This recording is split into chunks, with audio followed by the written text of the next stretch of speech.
میں ہوں Oxford Bible church سے پاسٹر ڈیرک واکر۔ آج ہم شراکت اور اس کے مقصد اور اس کی طاقت پر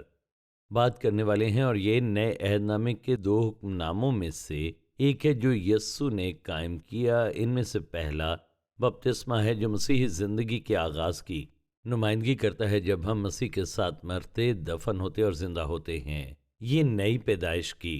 تصویر ہے کہ کس طرح ہم نئی زندگی اور یسوع کے ساتھ ایک نئے رشتے میں داخل ہوتے ہیں، اور اسی وجہ سے ہم صرف ایک بار بپتسمہ لیتے ہیں۔ لیکن دوسرا حکم پاک شراکت ہے جو ہم باقاعدگی کے ساتھ لیتے ہیں، کیونکہ یہ مسیح کے ساتھ ہماری رفاقت کی نمائندگی کرتا ہے، اور یقیناً یہ جاری رہتی ہے، اور اس وجہ سے ہم بار بار عشاء ربانی مناتے ہیں۔ جب ہم مسیح کو حاصل کرتے ہیں تو وہ حقیقت میں ہمارے دل میں آتا ہے کہ ہمارے ساتھ وہ رفاقت رکھے، ہمارے ساتھ دلوں اور زندگی کی شراکت کے لیے۔ مکاشفہ 3:20 میں وہ کہتا ہے کہ دیکھ، میں دروازے پر کھڑا ہوا کھٹکھٹاتا ہوں، اگر کوئی میری آواز سن کر دروازہ کھولے گا تو میں اس کے پاس اندر جا کر اس کے ساتھ کھانا کھاؤں گا اور وہ میرے ساتھ۔ کیسی دلچسپ بات ہے کہ ہم ایک ساتھ کھائیں گے۔ وہ ہمارے ساتھ اپنی رفاقت کی بات کرتا ہے، کیونکہ یہ وہ طریقہ ہے جس میں واقعی آپ کسی کے ساتھ رفاقت رکھتے ہیں، کھانے پر اس کے روبرو بیٹھنے سے۔ خاص طور پر قدیم زمانے میں ایک ساتھ کھانا کھانے کا ایک مطلب تھا۔ ہمیشہ اکٹھے کھانا کھانا رفاقت کی نمائندگی کرتا ہے، اور یہ خدا کے قریب ہونے اور اس کے ساتھ رفاقت کو گہرا کرنے کا ایک طریقہ ہے، اور ہم اس کھانے پر ایسا کرتے ہیں۔ اور اس لیے یہ صرف ان لوگوں کے لیے ہے جو نئے سرے سے پیدا ہوتے ہیں، جو خدا کے ساتھ نئے رشتے میں داخل ہوتے ہیں۔ صرف ان کے لیے یہ مناسب ہے کہ عشاء ربانی میں وہ شامل ہوں، اور عشاء ربانی میں ہم یہ سب دیکھتے ہیں۔ اور اس لیے جب ہم نے مسیح کو قبول کیا تو ہم باقاعدگی کے ساتھ چرچ میں پاک شراکت لیتے ہیں، اور میرا یہ ایمان ہے آپ یسوع کی زندگی میں بڑھنے کے لیے عشاء ربانی میں شامل ہوتے ہیں۔ میرے لیے یہ یسوع کی زندگی میں بڑھنا اور اس سے صفائی اور معافی حاصل کرنا ہے۔ پاک عشاء کی بنیاد فسح کا کھانا ہے، جس کے لیے آپ کو خروج کی کتاب کے 12ویں باب کو دیکھنا ہوگا۔ یہی وجہ ہے کہ اس نے اسرائیل کی تمام جماعت سے کلام کرتے ہوئے کہا کہ تم اسے اس مہینے کی 14ویں تک رکھ چھوڑنا، اور اسرائیلیوں کے قبیلوں کی ساری جماعت شام کو اسے ذبح کریں تو برہ یک سالہ نر ہو، بے عیب ہو۔ اور یقیناً یہ دیکھیں مسیح کی تصویر ہے جو کہ ہمارا فسح کا برہ ہے، اور یہ برہ مہینے کی 14ویں تاریخ تک رکھا جاتا تھا، اور یسوع کو در حقیقت نسان کی 10ویں تاریخ کو دفن کرنے کے لیے مسح کیا گیا تھا، اور پھر اسے 4 دن کے لیے ایک طرف رکھا گیا، اور پھر 14ویں تاریخ کو اسے قربان کیا گیا۔ وہ کہتا ہے 14ویں تاریخ تک رکھو گے اور اسی مہینے، اور پھر آپ اسے دوپہر کے وقت ذبح کرو گے۔ اور یسوع کو دوپہر کے وقت ہی مصلوب کیا گیا تھا، یعنی شام کے درمیان سپہر 3 بجے، عین اس وقت جب فسح کے برے کو ذبح کیا جاتا تھا۔ اس نے فسح کے برے کو پورا کیا،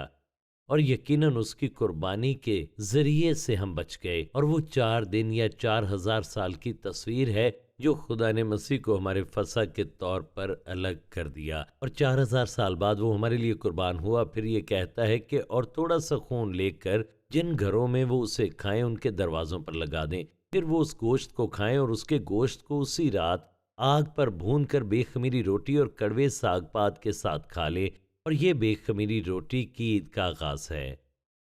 اور پھر یہ کہتا ہے کہ جب انہوں نے مصر سے اپنا خروج شروع کیا تو یہ خداوند کا فسح ہے، اور وہ کہتا ہے اس لیے کہ میں اس رات ملک مصر میں سے ہو کر گزروں گا،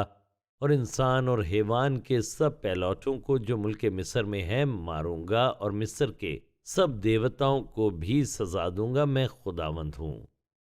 اور جن گھروں میں تم ہو ان پر وہ خون تمہاری طرف سے نشان ٹھہرے گا، اور میں اس خون کو دیکھ کر تم کو چھوڑتا جاؤں گا۔ لہذا خون کے نیچے رہنے سے وہ سزا سے بچ گئے، لیکن فسح کا اصل یہ بھی مطلب ہے کہ میں تم میں سے ہو کر گزروں گا۔ اور بھی حوالے ہیں جو خدا کے گزرنے کے بارے میں بتاتے ہیں، جن میں وہ اپنے لوگوں کی حفاظت کرتا ہے۔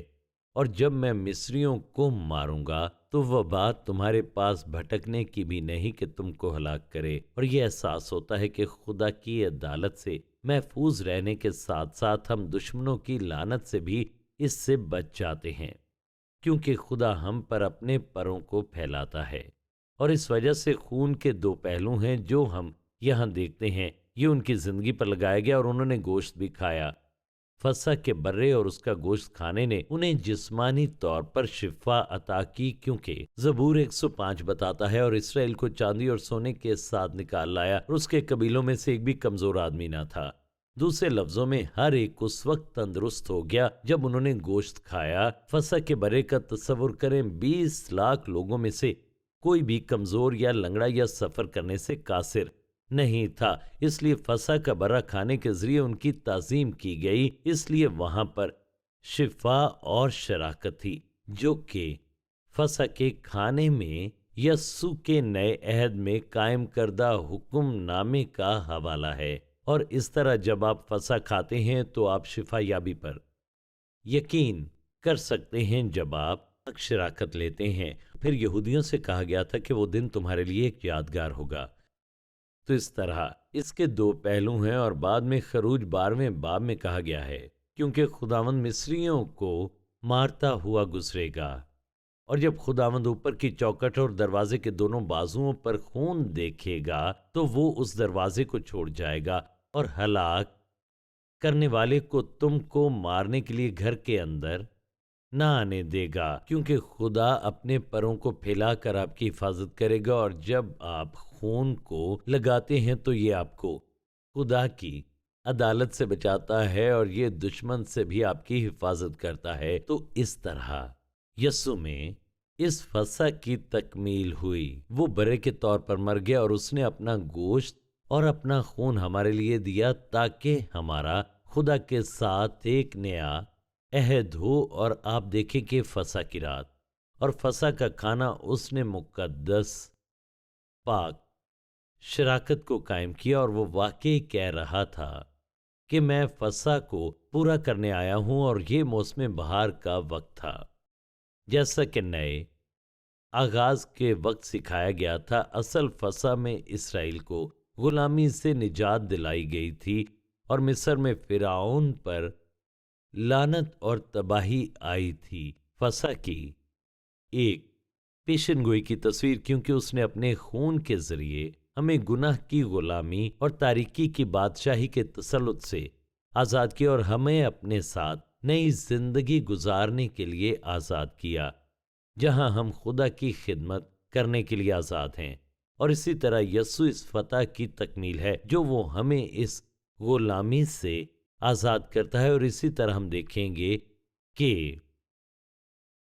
یسوع نے آخری رات کا کھانا کس طرح سے کھایا اپنی موت سے ایک رات پہلے، اور یسوع نے فسح کی تفصیلات کو لیا جیسے یہودی اسے مناتے تھے، اور اس نے اسے ایک نئے عہد کی تکمیل میں تبدیل کر دیا، اور ہم یہ دیکھیں گے کہ اس نے یہ کیسے کیا تھا۔ اور اسی طرح ہم فسح کے برے کا گوشت اور خون علامتی طور پر شراکت کے ذریعے لیتے ہیں، اور پھر اس نے ہمارے لیے ایک طریقہ بنایا کہ ہم اس کی پیروی کریں، کیونکہ اس نے کہا تھا کہ میری یادگاری کے لیے یہی کیا کرو، یعنی میں چاہتا ہوں کہ تم اس پر عمل کرو اور میری محبت کی یادگاری کے طور پر۔ لہٰذا آخری فسح میں فسح کے کھانے کو وہ اعلیٰ سطح پر لے جاتا ہے کہ وہ اسے اپنے اندر کس طرح سے پورا کرے گا۔ اس لیے میں جلدی سے آپ کو فسح کی ترتیب کے بارے میں بتاتا ہوں جس پر بنی اسرائیل نے ہزاروں سالوں تک عمل کیا، اور خدا نے انہیں اضافی تفصیلات دی تھیں،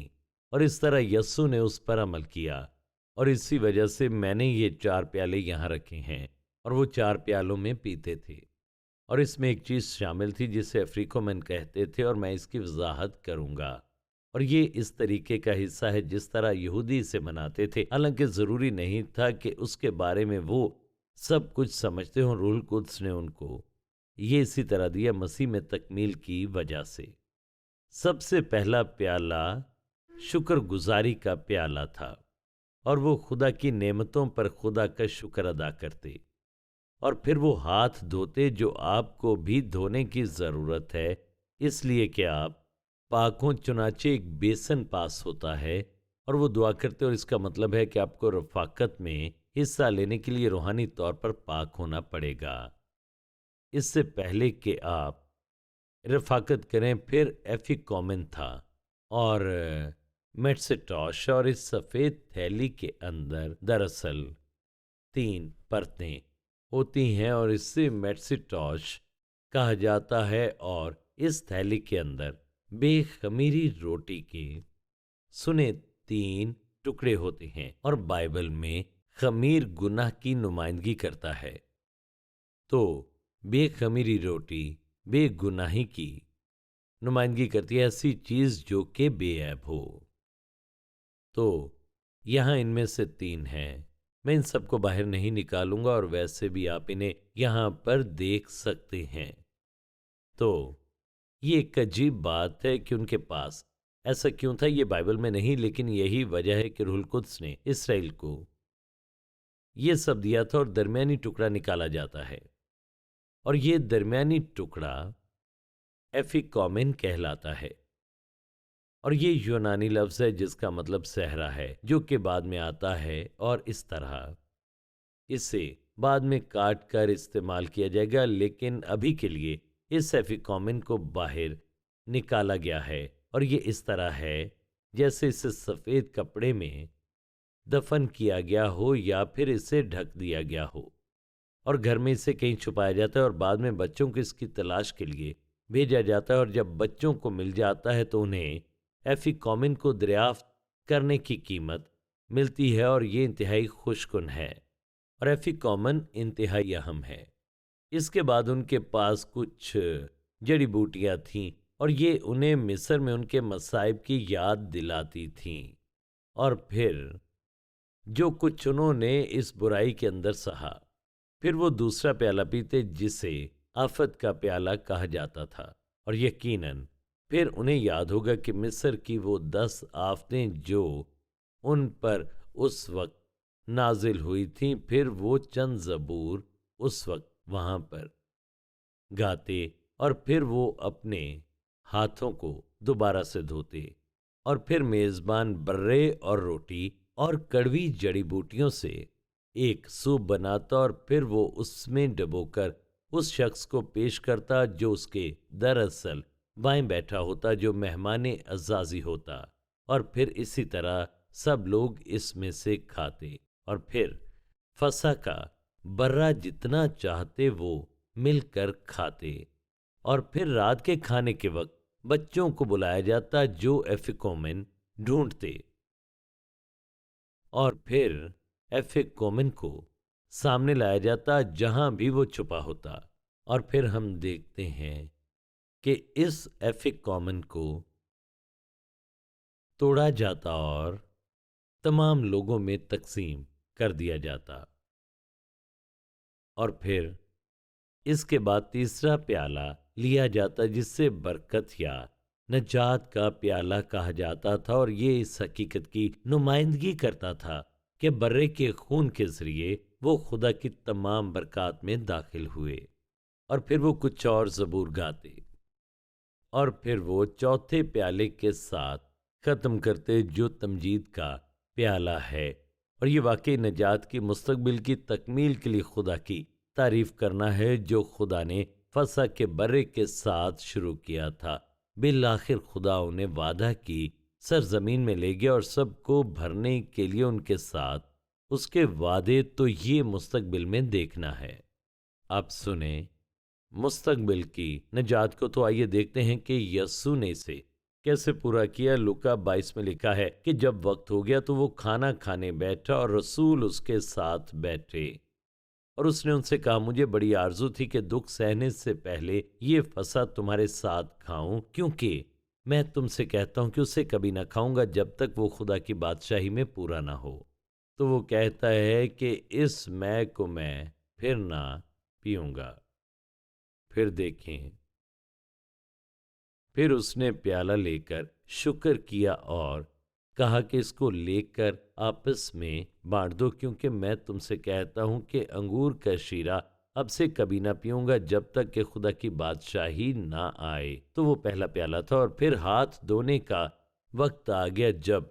انہیں اپنے ہاتھ دھونے تھے تو در حقیقت انہوں نے اپنے پاؤں بھی نہیں دھوئے تھے۔ عمومی طور پر ایک خادم آ کر ان کے پاؤں دھلواتا تاکہ وہ میز پر بیٹھنے کے لیے تیار ہوں، لیکن ان کے پاؤں ابھی تک دھلے نہیں تھے۔ وہ رفاقت کے لیے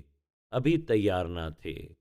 ہوتا یہ تھا، جو میز کی ایک طرف بیٹھا شخص حقیقت میں جو کہ پطرس تھا، اسے یہ کام کرنا چاہیے تھا کہ پاؤں دھلواتا۔ پطرس پریشان تھا کہ یسوع نے یہ نہیں کہا کہ تم یہاں بیٹھ کر کیا کر رہے ہو؟ ہم یوحنا کو یسوع کے ساتھ بیٹھے دیکھتے ہیں، اور یہودا مہمان خصوصی کی جگہ پر تھا، اور یسوع کے پاس اس کی ایک خاص وجہ تھی،